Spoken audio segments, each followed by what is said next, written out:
ရွှေချောတော်တော်လေးအသက်တကယ်ပဲနူတယ်ချစ်ကြောင်းလေးဘာမှနားမလဲမြို့ကြီးသူအပြောလေးကကျွဲဟန်ဆောင်အပြောလေးထဲမှာယုံလွယ်တဲ့တော်သားလေးဟုတ်မလို့ပုံပြီးချစ်ခဲ့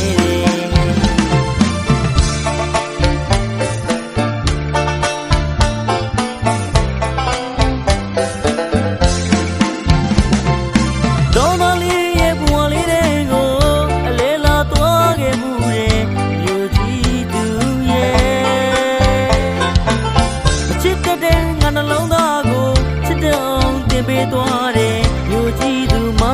ရွှေချောတော်တော်လေးအသက်တကယ်ပဲနူတယ်ချစ်ကြောင်းနေဘာမှနားမလဲမြို့ကြီးသူအပြောလေးကကျွဲဟန်ဆောင်အပြောလေးတဲ့